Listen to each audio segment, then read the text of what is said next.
I am Dr. Emmanuel Junior Zuza, and I am a senior lecturer and researcher at the Loyola Agricultural University.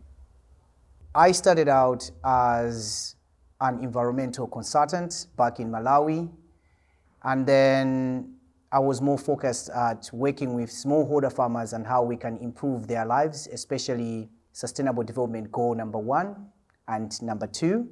And then I did a master's in plant pathology and a PhD in environment and sustainability. And because of that, I've developed a deeper interest in sustainable agricultural practices, mainly because coming from a farming background, I realized that climate change is having significant impacts on production, especially for smallholder farmers.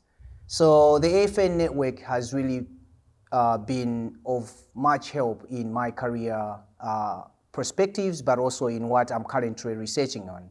I am part of the Early Career Board, but I was also able to be granted the Scooping Grants, where I'm looking at regenerative agricultural practices that are feasible in Gloucestershire.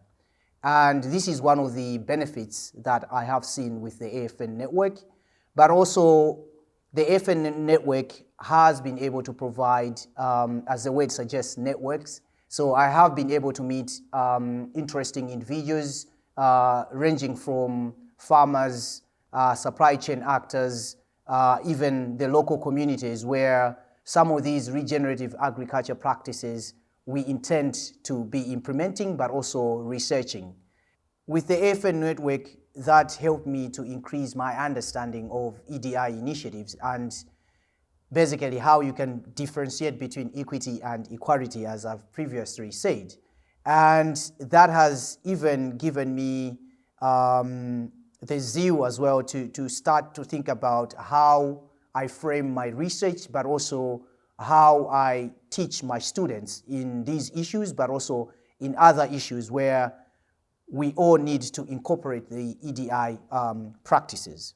A good example would be how we can basically work with farmers, not for farmers, because the two are basically different. So bringing in the aspect of co-generation of knowledge. So if I'm coming in as a researcher, but rather coming in as an equal, learning from the farmers while they are also learning from me, and then coming at a neutral ground at a balanced area. With the webinars, conferences like the Big Tent, we had one in Bristol as well. They have really been, I would say, secure environments, but also supportive environments where I have seen, for example, early career researchers being able to present their own research work, but also if they are proposing a project, others being able to listen and then coming together and helping them on how best they can be able to capitalize on their research. But apart from that, hearing from various farmers, most of the times these are the marginalized voices that we don't get to hear about. This is one key thing that I would say it has really been enjoyable, because it has brought in those prospective voices, the diversity, and as such, ensuring that there is inclusivity in terms of decision making, but also in terms of the trainings.